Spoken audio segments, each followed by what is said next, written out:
Hello people of YouTube, thank you very much for tuning in just once again and listen to Uncle Malcolm's beautiful stories regarding the records of the JFK assassination.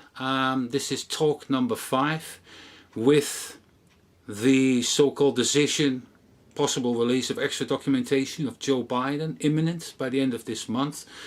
We thought we'd just do a little chat about documents and its releases over the past few years, decades, and the significance of it and so forth. So, but for that we just let Malcolm do the talking. So Malcolm, take it away please.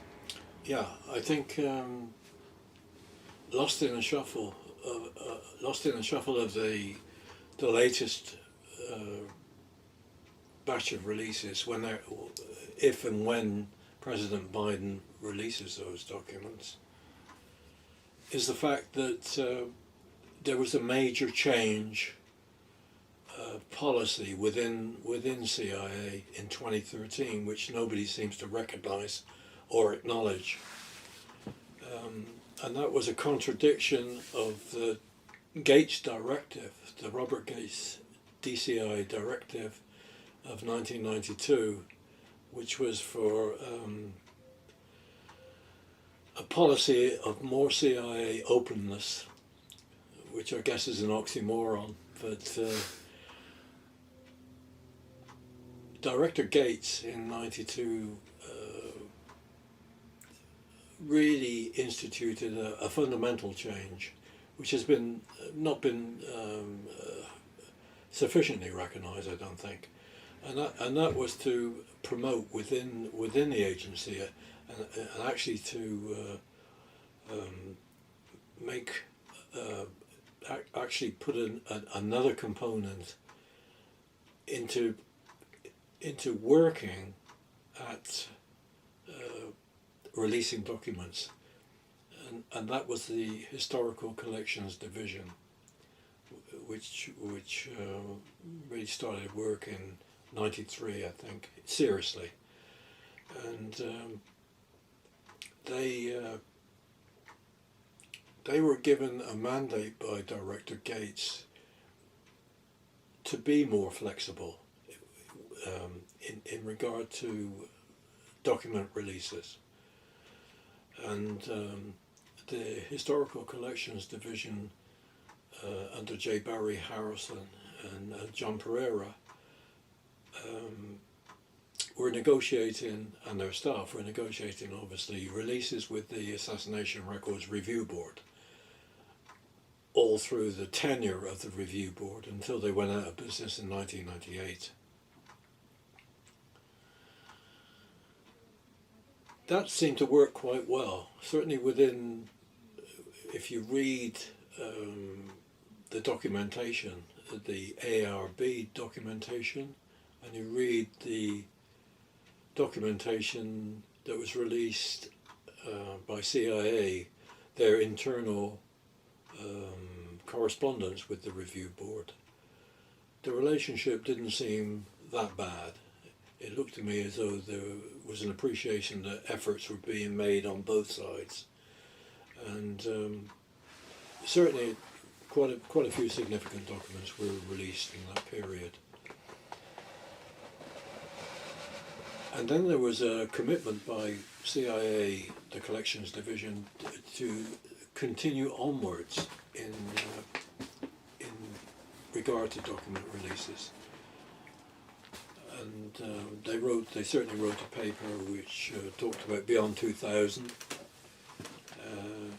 and they continued to work at document releases all through the early 2000s, and were continuing on. And then there was a fundamental change of policy in regard to the Historical Collections Division, in regard to going back to their mandate, their original mandate from Director Gates, which was more openness.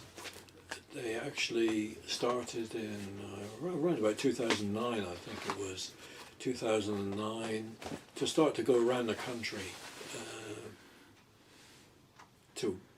to archives and to museums and to colleges, universities, all sorts of venues where you could engage with people from the CIA Historical Collections Division on all sorts of subjects, because they didn't just do the Kennedy assassination, they did all sorts of other things. They released packages which were extremely interesting packages on the Berlin Tunnel. They did any amount of stuff on Air America. They did a lot of stuff which was useful from a historical point of view. And to be able to actually go face to face with someone from CIA and discuss document releases was unheard of. Absolutely unheard of. That certainly didn't happen under the previous IMS Information Management Services regime under John Wright, the FOIA and privacy coordinator. So for a brief few years, I think it was probably through 2009, 2012, one could actually discover, locate where the Historical Collections Division officers and staff were going to visit. And as I say, engage with them, ask them questions. And I certainly got to ask them questions on at a few venues. Do you remember the questions? In the States. Do you remember the questions that you asked? I think I asked one of the questions was a question I also asked David Robage, the chief historian of CIA, when I went to one conference, and that was why there was such a schism between components in regard to document releases. In other words, you could go to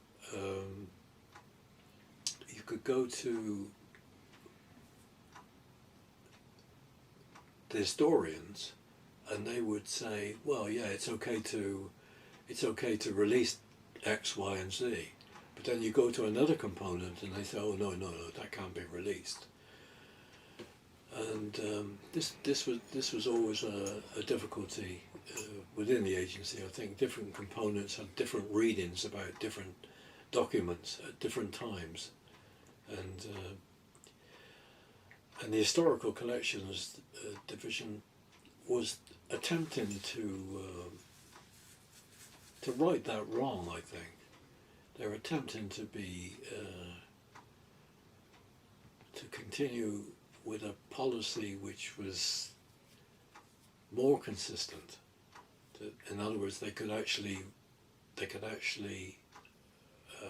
release more documents than had been released before under the previous IMS Information Management Services regime.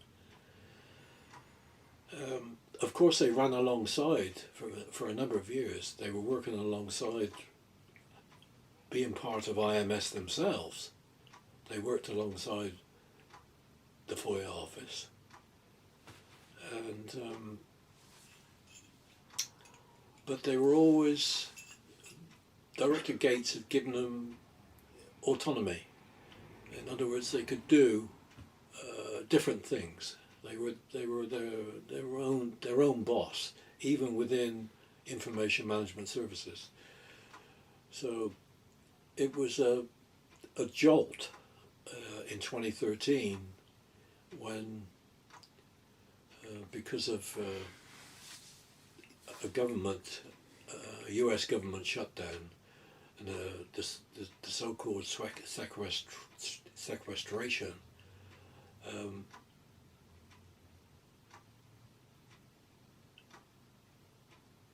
the Historical Collections Division became a victim. The excuse being it was for budget reasons, that they were going to, the CIA had to cut down, and in the process the Historical Collections Division was subsumed within IMS, the Information Management Services Information Management Group, because it seems to me, when I looked at it, it was like almost like Americans know the term, the actions of a carpetbagger. It was very opportunistic that the IMS could gain control of the Historical Collections Division, which it did. They lost their autonomy, and so we then went back in 2013. We then went back to the previous restricted part of CIA, the what I would term as the roadblockers, who had obstructed researchers for years and years and years inside the Information Management Services. There was no openness there, and they're not interested in openness. The main interest with IMS seems to be to not release stuff, or to release it heavily redacted. And so from 2013 onwards, we had this new regime in, and we've now got we had the 2017 releases, which when one looks at it, they're literally all over the place. There are documents in a 2017 release which are more redacted than the same documents that I copied back in the 1990s. This is bad faith. This is This is not good, and it doesn't augur well for any release. And it happened in 2017. It happened in 2018, and now we've got this last so-called push for the JFK documents coming as a result of President Biden's actions. I really don't know what they're going to do. I suspect there's going to be an attempt for some of these things not to be released. Some of the decisions on some of the items which have been previously labelled MBR, no belief relevance, I tend to agree with. I don't, as much as I would like to see the internal telephone book of CIA for 1997, I don't mind if it continues to be no NBR, no belief relevance. The same with the field double agent branch regulations handbook. I don't mind if that's not released, and there are many other things. Not just with CIA, but I think, particularly with FBI, there's hundreds and hundreds of informants' names, and probably some of them will still be classified and redacted, and I don't really mind that at all. But there are obviously areas which we're interested in, which need to be addressed. I'm still looking at correspondence, internal CIA correspondence from 1964, which is redacted in regard to Lee Harvey Oswald's flight to Helsinki from London, and because of the inability of CIA to provide any details on the flight time or the manifest of that, I'm extremely suspicious about how Oswald actually got to the Soviet Union via Helsinki. What route did he actually take? And what time did he actually leave? And what airport did he leave from? Because we're getting no clear answers now, and the documentation is the documentation is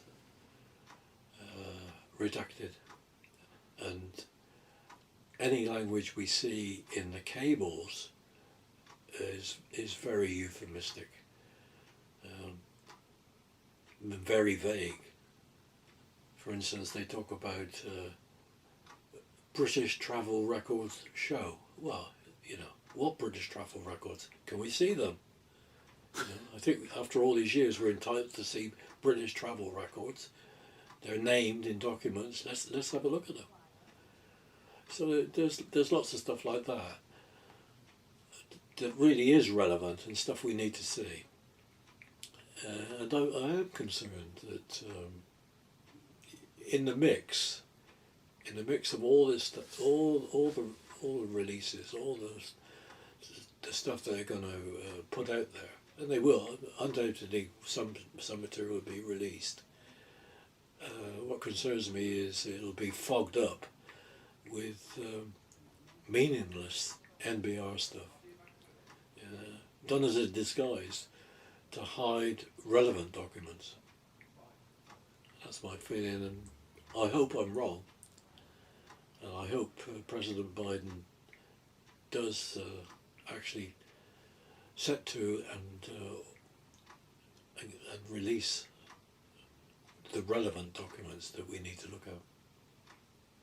Now, overall, the journey of Oswald from the States to Soviet Union, and especially the England bit and the Helsinki bit, is shrouded in mystery. The Maasdam bit coming back with the boat as well, because if I'm not mistaken, the port authorities in Rotterdam don't want to share the document and the information regarding Oswald's departure with the Maasdam as such.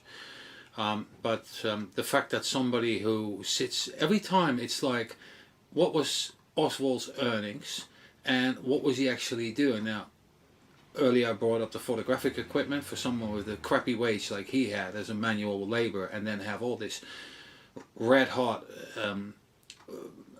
camera gear, and the Minox camera, of course, let's not forget about that. And then when you look at this Finland thing, he goes in a 5-star hotel, a renowned 5-star hotel, beautiful, spends the night there, no explanation given who paid for it and so forth. The arrival going through Finland, I mean, I don't know how the other defectors all defected as such, but I find the pathway leading towards his so-called defection as such is just shrouded in far too much mystery of steps of that journey where there's just no explanation whatsoever. It went on for weeks and weeks, yeah. and And weeks. if it's that innocent, the Warren Commission asked on numerous occasions for clarity, and they didn't get any clarity, and they couldn't give any clarity. The CIA could not give any clarity on how he got the timing, the flight, anything. All you get is on cables, you get blank spaces, and those documents need to be released. And British travel records. Having said that, you know, after all these years, maybe they could phone him up. I don't know. Who knows? But certainly at the time, a great deal of suspicion, because the Warren Commission just could not get that information from CIA at all. So, but yeah, I mean, there's lots of stuff. You know, it's endless. You know, the endless amount of material. But mixed up in the bag, it's going to be a lot of NBR stuff, genuine, real, not believe relevant stuff. And that was a great, even to the Historical Collections Division officer I spoke to in 2012, a high-ranking female officer, and she was adamant that, in her opinion, some of that stuff should never be released. And if you look at the CIA telephone books from '97, she's quite right. That stuff shouldn't be released. But I'm sure there's a lot of other stuff that should be released. You know. I think there's more material that should be released and shouldn't be released because Yeah, of the probably. NPR. Yeah, you're probably right. It's a difficult journey, but I mean, it doesn't inspire confidence that the '92 directive, the move to more openness. I don't say CIA was acting in an altruistic way. In a way, they were trying to project a better version of CIA, a more positive version of CIA. And but that, if you accept that, then that's fine. And if it helps towards document releases, certainly the engaging with the public was a significant step. I think it was. Who knows where it could have gone? Had those appearances in colleges and museums and various archives, that could have developed onwards, in a different form.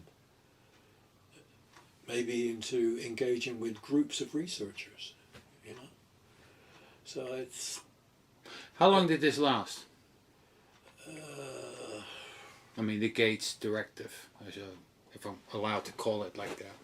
Well, that started in '92, the directive, but they really didn't get into gear as far as the outreach programs until I think it was 2009, 2008, 2009. My goodness. It was 17 years after the deed. Yeah, but they could argue within that they were involved in a sort of like a better version of releasing documents, a more honest version of releasing documents compared to the old system under John Wright at IMS. Right. So you had a bit of that. It is an incremental thing. An incremental thing. I mean, if you like, you could say they were just feeling their way through. This is a big organisation, and that was a radical step for that outreach program. Especially for a company like the Central Intelligence Agency.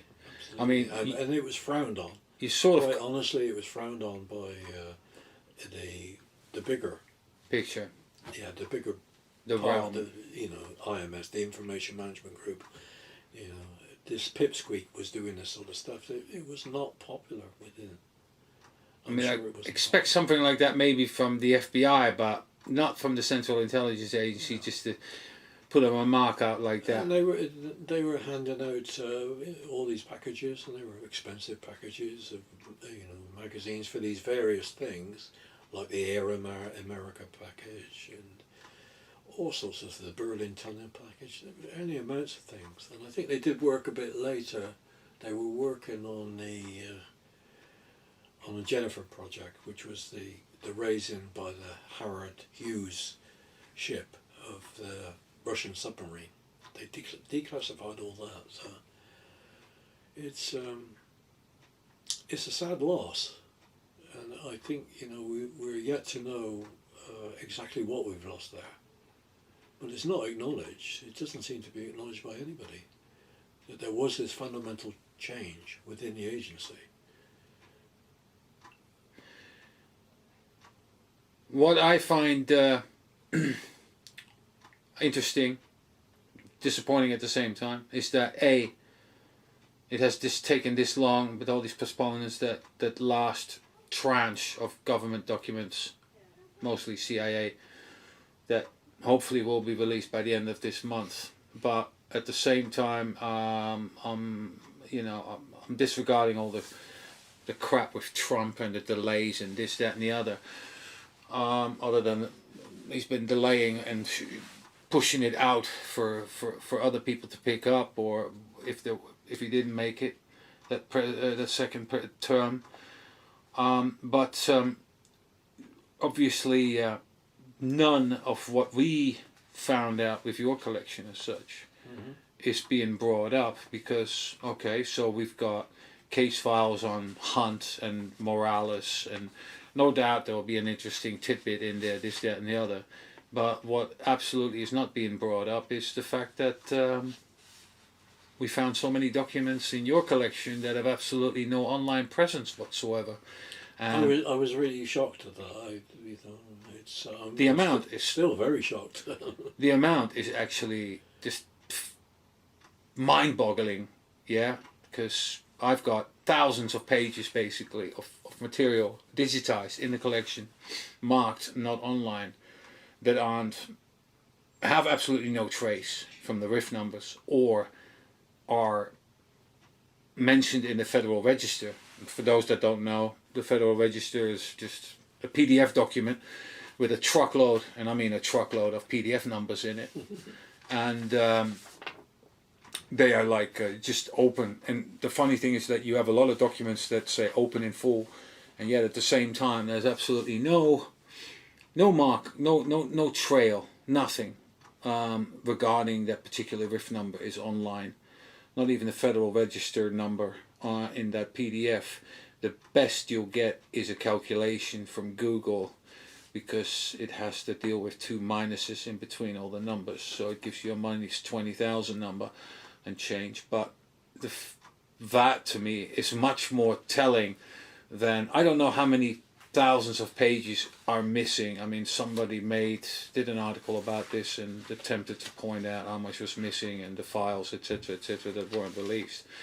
But I think that's probably a drop in the water compared to the actual material that's just plainly missing from the archives, haven't been publicized as such. And whether they're lost or disappeared, I really don't know, and I don't care. But I do think it ought to be investigated. But that's not part of anything from the Biden batch, as I may call it, end of this month. So even if the people that have been pushing for the release to have this release go forward in the end of October as planned, is nothing. It's a storm in a cup compared to actually, if I look at the files that I've basically been scanning in and uploading to the archive as such, and just they're all missing, lots of it missing.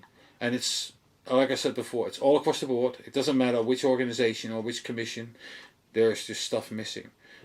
Now some of it is nefarious, and some of it is nothing but, say, a newspaper article of 10 pages that the ACCA photocopied and made a RIF number of that doesn't show online. So I don't know, I can't say, like, for the conspiracy nuts that love hearing this stuff, that it was a concerted effort of making all these files disappear, because if they did, then there was a lot of stuff that was of little or no actual value for it to disappear as such. Which is obviously a total different thing, but it's something that's going to be completely ignored by the masses at the end of this month, or nor do they know about that there's actually a lot more missing than has actually been described in the bit that Joe Biden gets shoved in front of him, and whether he's going to sign it or not as such. I thought I'd just mention that. Please continue. Yeah, I mean, I can't say, in a sense he's in the corner, and the agency's in the corner with a lot of the NBR stuff, I think.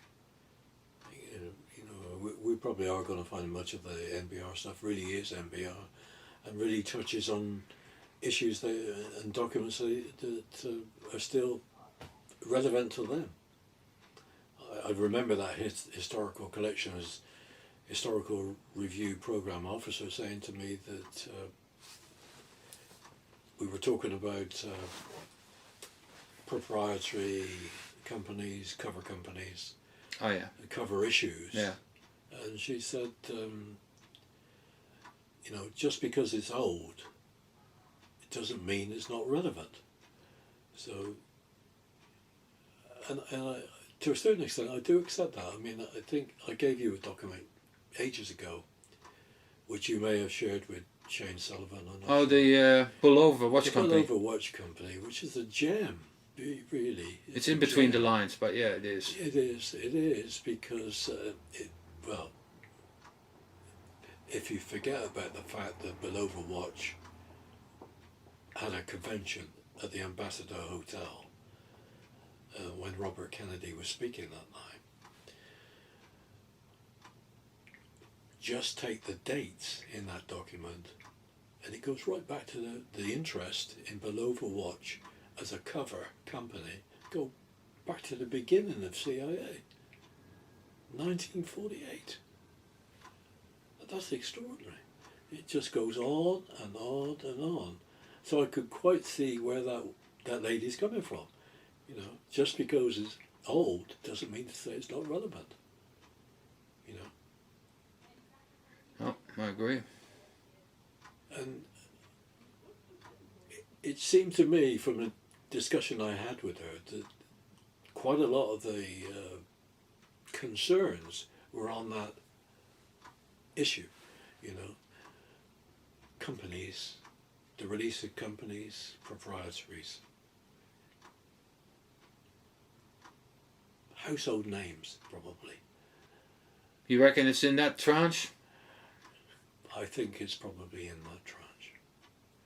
Because you've mentioned this years ago to me already, that's what you expected from the releases in 2017, 2018, but it didn't show up. We didn't get them.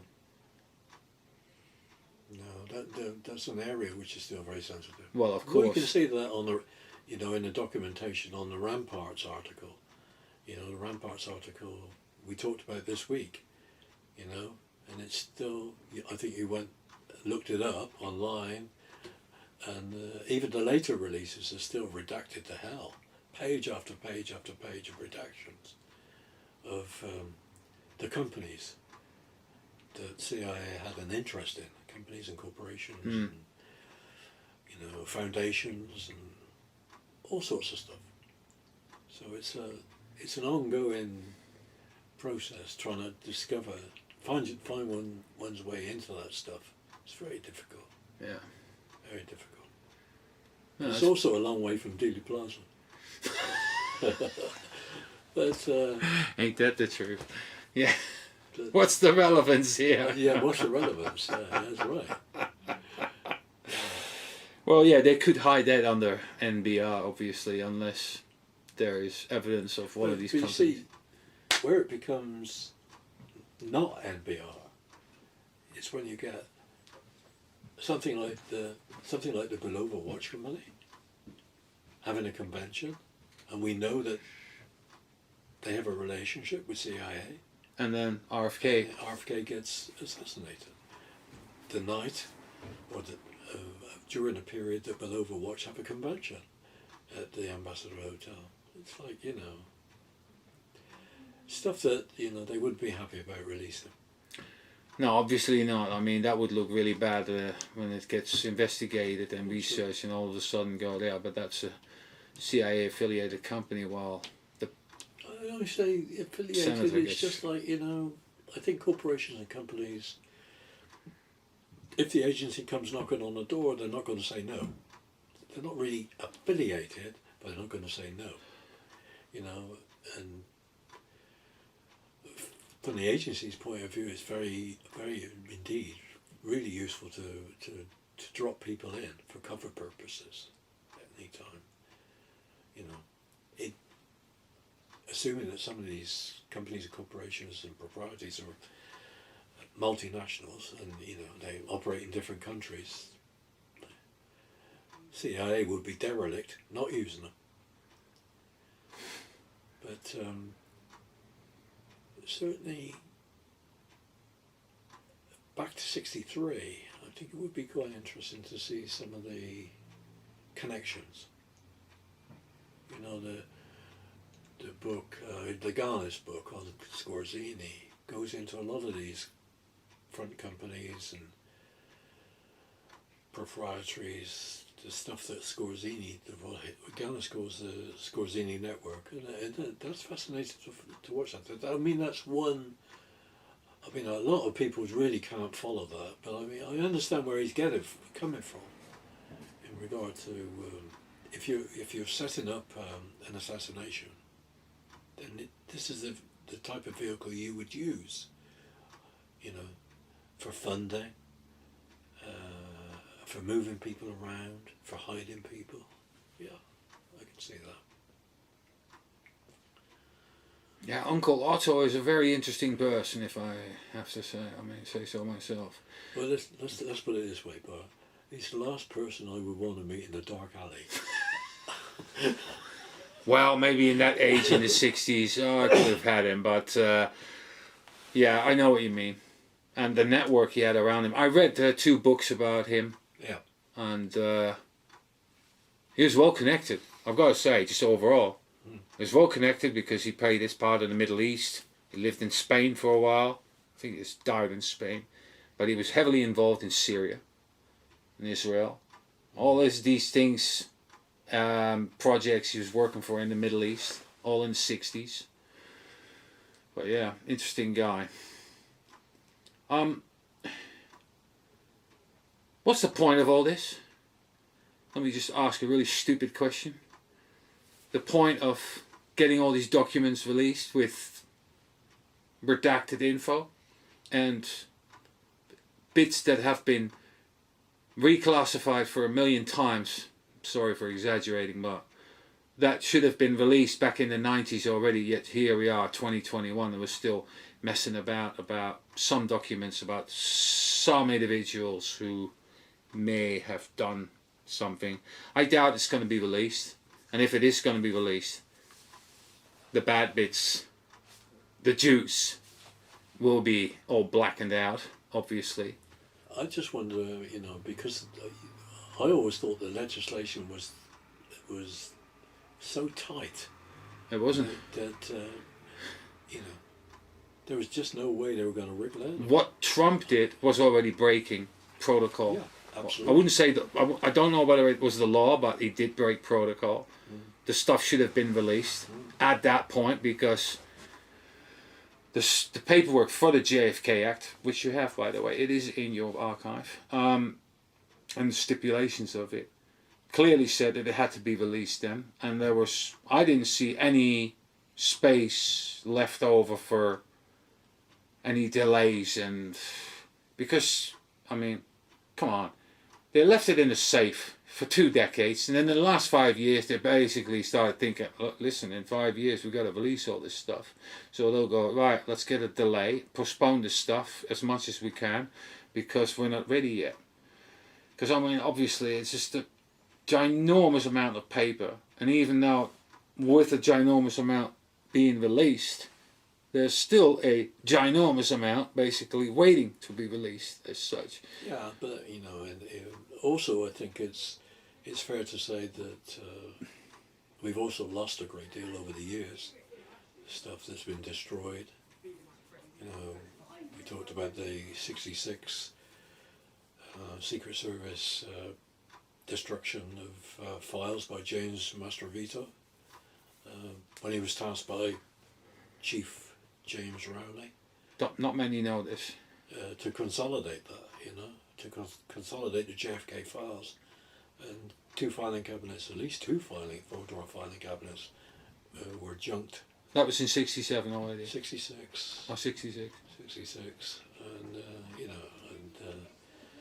he's very honest when he speaks to the Assassination Records Review Board, because he says he found a jar labelled part of President Kennedy's brain, and then when they ask him, when the review board people ask him, what did you do with it? He said he flushed it down the toilet. Well, hello, this is extraordinary. But then the Secret Service, they didn't lose the habit, because during the tenure of the Records Review Board, they were destroying stuff again. And they were told to hand it over. Yeah. After they were told they were to hand it over, it's just extraordinary. They still destroy it, and there's no comeback on it. That's the thing. There's no. But comeback. Some people stonewalled. Some agencies stonewalled and got away with it. DIA got away with it big time. Defense Intelligence Agency. They gave practically nothing when they probably had hundreds of boxes. They gave nothing. How'd they get away with that? They just handed over, I think it was 3 boxes, and said, this is what we got.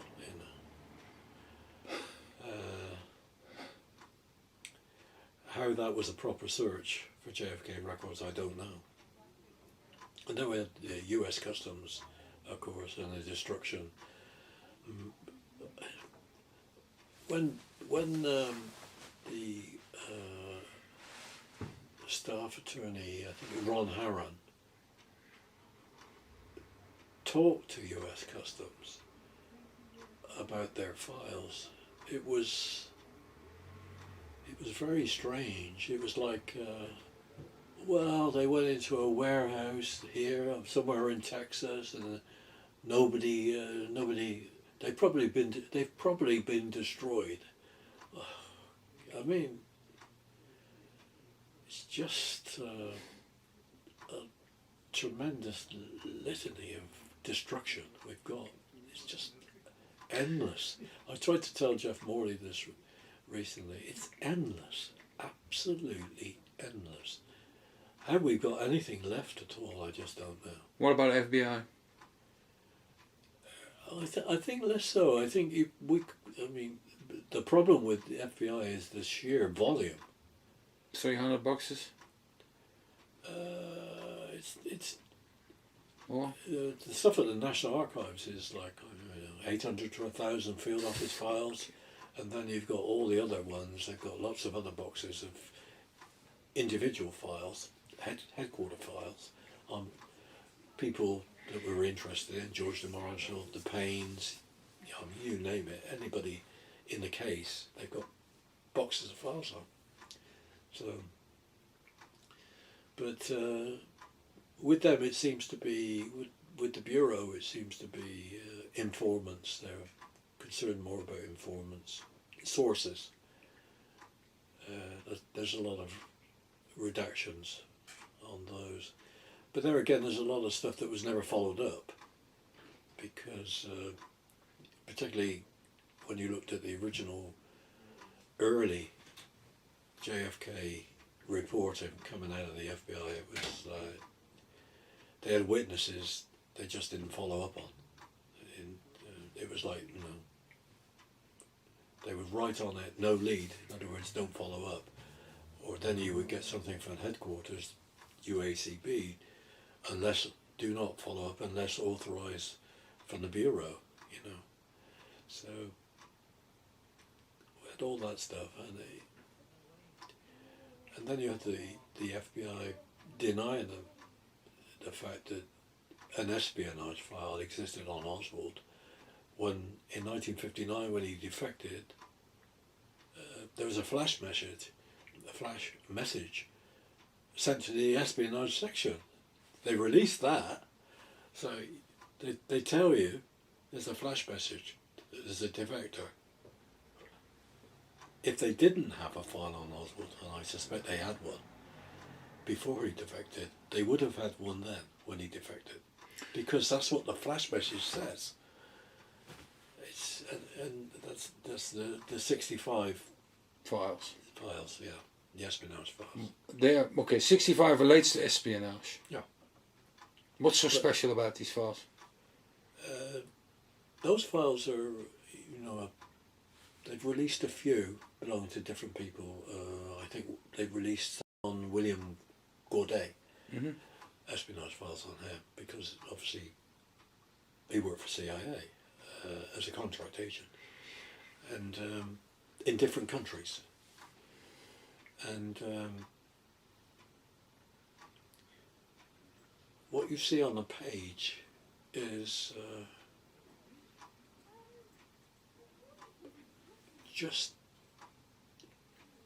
almost every page is completely full. There's hardly any space at all on the page. In other words, they throw everything into those files. They're masses and masses of information in espionage files, in great detail. How deep did you go into all these hundreds of boxes of the FBI? How much did you see in the end? Percentage-wise, or whatever number you can... Ooh, that's a difficult one. Quite a lot, I think. Did you see half of it? Have you got my hard copy finding aids? I've got a bunch of finding aids, but because on a lot of those, it's the FBI set. I would mark that I've actually seen them.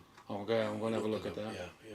That would be a good way, because if we ever get They'd back there, There'd be where to there'd start. be a cross next to them or a tick. Okay. Yeah. And those 800 boxes, that's just JFK related, isn't it? It's not other bits. It's just JFK Assassination. Yeah. Assassination. That's an insane amount of stuff. Yeah. No wonder you can't get through all It's field that. office stuff. Yeah. And some things, many things are duplicates. So a lot of things were duplicated throughout all the field offices. At 48 field offices. So it's a lot of material. Okay. Yeah. This is I've got paper on my lap which is to do with a senior CIA guy called Charles Briggs. And he wrote a memo on the 29th of October 99, which was JFK and the Declassification Project, Office of Information Management. The JFK Declassification Experience. And he goes on to go over quite a few pages discussing the experience and lessons learned by CIA. Mm. I mean, on his final page, page 10, 26, conclusions. The JFK project cost far too much, took far too long, produced no information to change the conclusion that Oswald acted alone. But it did make available to the public previously withheld operational material to negate what DCI Gates had called the most heinous of conspiracy theories. That CIA was involved in the assassination of the President of the United States. The resource impact was a function of the unique requirements of the law, the crash nature of the initial release, the National Archives' decision that every duplicate must be reviewed and indexed as a unique document, less than satisfactory indexing contributed to inadvertent releases and time wasted in checking for consistency in the handling of duplicates. Problems in determining the cover status of retired employees and stonewalling. Oh, there you go. So there's just one little paragraph, and it's a very interesting bit. In number 25, he talks about the eventual development of a credible association with the JFK ARB, and he talks about the patiency and diplomacy of the Historical Records Project Officer Barry Harrelson, the presence on site of the Directorate of Operations team, without whom this exercise could not have been completed. And he says, ironically, as is so often the case, when an individual or group is between a rock and a hard place, as the DO team was between the Director of Operations desk officers and the Information Review Officer and the HRP reviewers, there were allegations of their having been co-opted. This is the internal stuff. Both the Director of Operation team and the Historical Review group were seen at times as the enemy. That kind of in-house idiocy needed instant squashing. So can't be much clearer. What I'm saying is that even inside the agency there was a lot of friction between components. Yeah, departments. Yeah, of course. A lot of friction. Yeah. This is a very good document. Yeah, it's interesting. Interesting document. Yeah, and the other one is the interview with Joseph Burkholder Smith, which is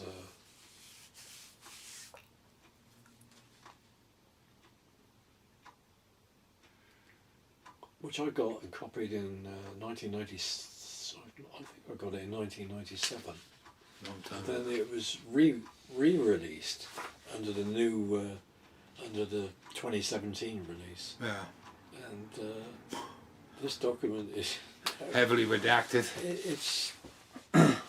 it's much more redacted than the document I got in 1997. So it's, you have to ask yourself, what is going on with the screening process, the review process? What are they doing? What are they doing redacting documents? Like you said earlier, either they don't know what they're doing, or they're just, how you say it, malevolent? Malevolent. Yeah, malevolent. They're either malevolent or they just don't know. They're not up to date with the material. And just... You know, I just wonder sometimes whether they've got new people in and the institutional memory of the agency's gone. You know, the people they used to rely on. Yeah. The old timers. Yeah, I know. Yeah, you put somebody 30 years old in this thing, and go, and they just see one element and go, well, that's a no, but without looking at context. And but maybe I think you made a good point that, you know, is this subject to algorithms? Are we looking at the collection and the documents being put through a technical process? we must not forget that everything we do in our households, well, I wouldn't say everything, but what people have when it comes to equipment, technical equipment, comes from defense first. Places like DARPA, when you're talking augmented reality, virtual reality, all this stuff, that comes from DARPA. That's a government contractor. Yeah, they're very hot on this. Anything that they are working on, 4 or 5 years later, gets released to the mainstream as such. And if they are looking, I don't see 100 agents going down to NARA and just go, yeah, here's a box, go through it. I see 5 agents with a big machine, and that just goes through it and just records it all. Well, if that's the case, then we're going to have serious problems, because we're going to get the stuff that I copied back in the 90s being released in a heavily redacted form. That's quite possible, yeah. But then again, your documents are available, so people that have an issue with that particular document from NARA, when they search it, it will come up at some point as well in the search engines, and there's an alternative. So that's the beauty of it, because even though I haven't used OCR inside the document, the OCR of Google Drive picks up all the words in the documents. So if I run a riff, it'll find a riff. You know, even if I don't have a riff-based archive, I've got a name-based archive. And so if you are, I've searched the riff last couple of weeks, people went, you asked me on a document as well about a riff. So first I did it in our own collection, and then I found it at NARA, because it's the easiest way just to find things with a riff number.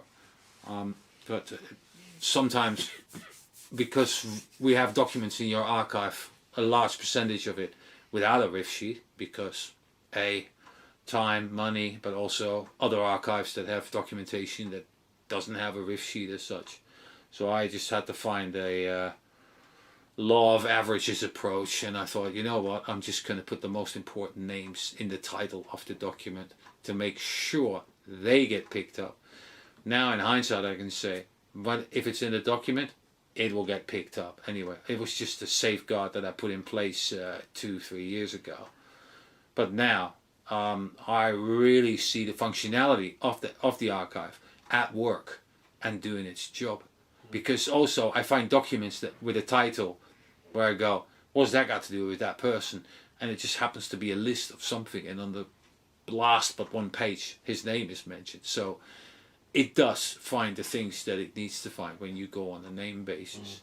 And the Weisberg archive was always my example of a really simple, straightforward, functional archive.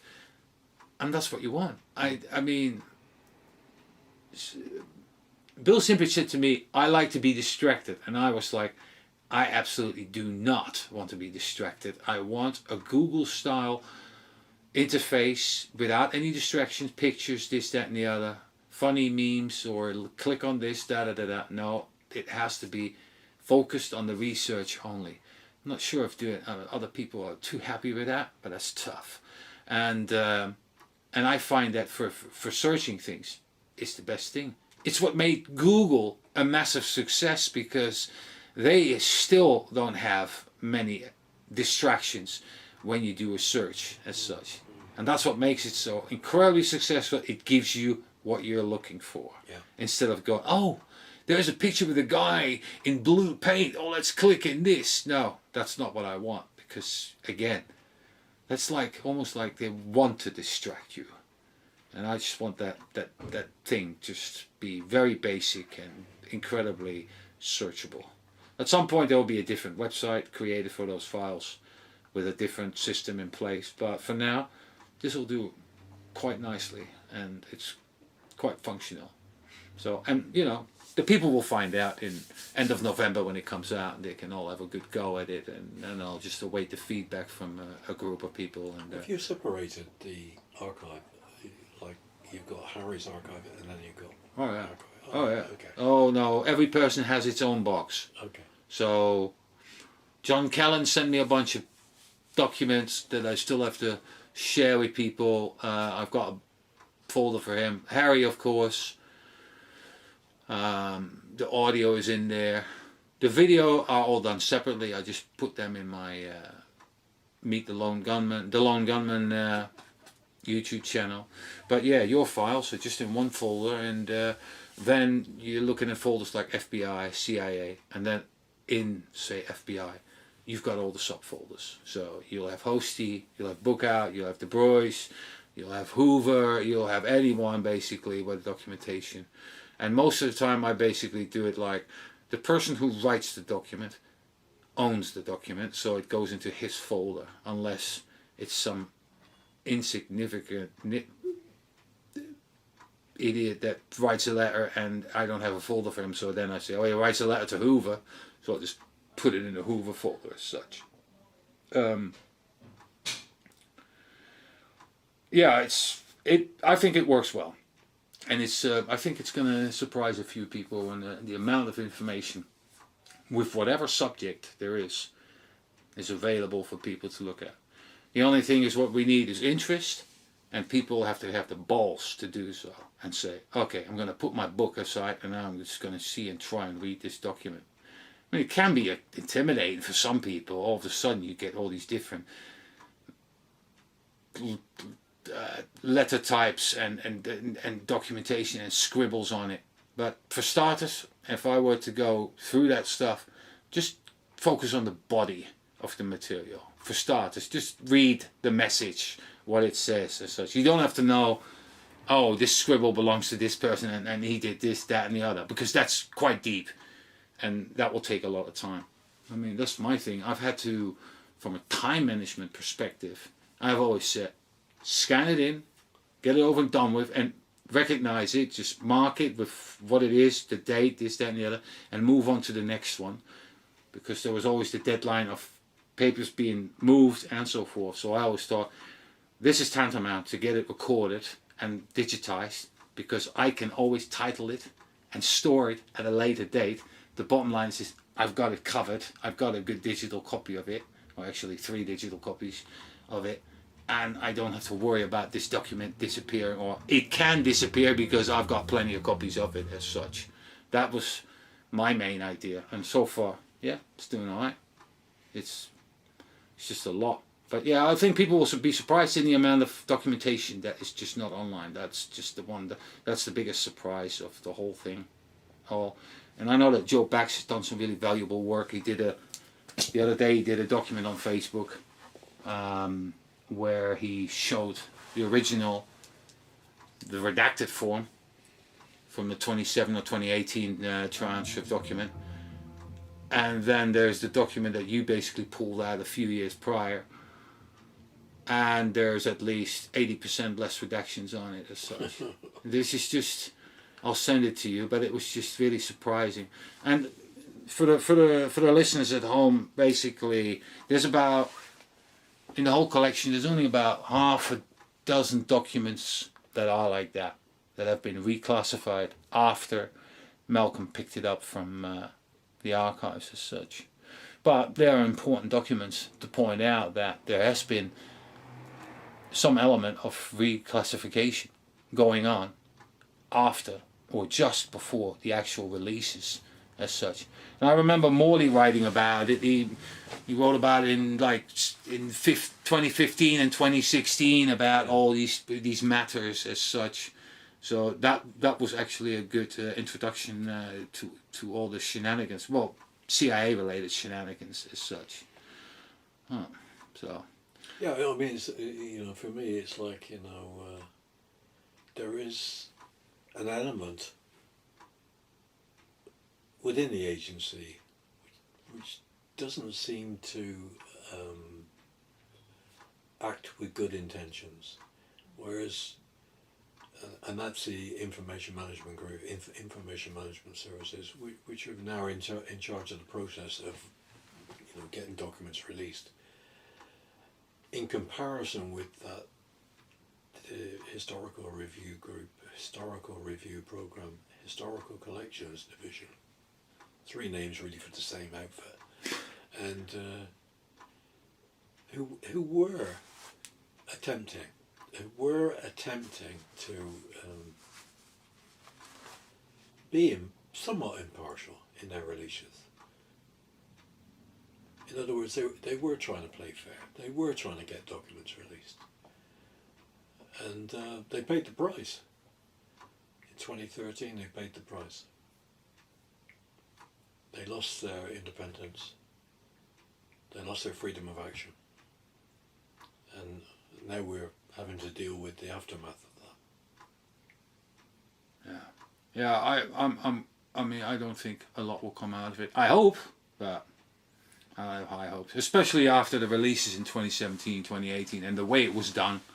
You need someone like at the Black Vault, where they basically start indexing and OCRing the documents. The archives did a terrible job with that. Also, when it comes to descriptions of documents, I mean, the only thing you knew was whether it was an FBI or a CIA document, and that's about it. And it was thankfully to the Black Vault that they started to use technology with the documents and basically use OCR, that's object character recognition technology, to find the words and get them as such. It was a complete mess. That element of just, which would have been a small thing over the years that they have been working with this stuff, to add it on and not doing it, and in a analog world, it would construe as, I've got 10 boxes filled with documents and folders, and I'm going to put them upside down, mix it all up, and then put it back into a box again and go, there you go, they're the records, figure it out. No different than what the Warren Commission did, and Sylvia Maher ended up creating an index for it. Just that element that speeds things up drastically, considerably, is just not used, not brought up. And you don't expect an organization like the National Archives to do something like that. Well, that was always a shocker to me when I went through NARA's, National Archives' own files, their administrative files. I think there's 16 boxes of those. When you look at the start, and I suppose if you went there, this is where you would go. The first 4 or 5 boxes are all handwritten notes on trying to put the collection together, and they're absolutely crammed into the boxes. It's almost like they've been rolled up and shoved in the boxes. You can't get them out. You can't make any sense of them sometimes. But that's quite something for you to say, actually. But yeah, thank you. But it's indicative, really, of the chaos. Yeah. Indicative of the chaos of when they closed up shop, when the Warren Commission closed shop. I think you probably got a GSA, General Services memo on that, 2 pages or 3 pages or something, where there was a filing cabinet discovered at the Naval Weapons Plant, which was where the Warren Commission Yes. was. And that was Alfredo Goldberg's files. And they wrote in that memo about the chaos, that the stuff was all over the place. They just got up and left. That was it. And stuff was everywhere. And they discovered, early on, the Warren Commission discovered that a lot of the stuff had been taken home by staffers. So, what on earth we must have lost, just if you think about it. I almost feel inclined to go to where these staffers were and find out whether they've got anything left. I think there probably is stuff lying around, files lying around, which never went back to the Warren Commission. That's another thing. Everyone focuses on the Nara files, but there is so much stuff left, right and centre in that country where you can go through and just, Well, that's what I've found. When I went to various places when I was doing research, doing stuff on the Cuban exiles, and go into the University of Florida at Gainesville, great collections there. You go to Waco, great collections there. There's lots of stuff around. University of Tennessee, Martin, where the Holland McComb stuff is. Yeah. The stuff we didn't get into, and for some reason the review board didn't get to it either, was the library, the Life magazine library. Where the hell's that? Because you can read that Holland McComb's ordered that they should have a JFK Assassination library of material, including documentations from witnesses and whatever. Where is that? Because McCombs worked hard helping Life obtaining photographs for the magazine as such. There's quite a bit of material in that archive regarding purchasing the rights to publish the picture, backyard photo, this, that and the other, blah, blah, blah. They were good people. When I went there, they were terrific people. There was a gal there called Karen Elmore. She was very helpful. And another guy called Richard Saunders. Terrific people. They couldn't do enough for you. Where's this archive? University of Tennessee in Martin, Tennessee. Right. It's in the middle of nowhere. Yeah. No, I've been in contact with them via email, and I was surprised how many. I had 3 requests and they fulfilled 2 of them. Yeah. But I was surprised at the fact that there was no pictures in any. He talked a lot about photographs, this, that and the other.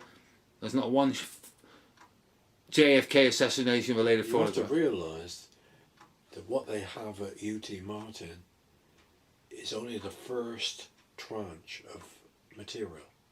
The second tranche of McComb's collection never made it. It never made it to UT Martin. Really? Yeah. So what happened to it? I don't know. Up in the sky. Karen Elmore told me that they were expecting it. It never arrived. Never arrived. And if that was the same amount as the first part of the collection, that was a lot of material.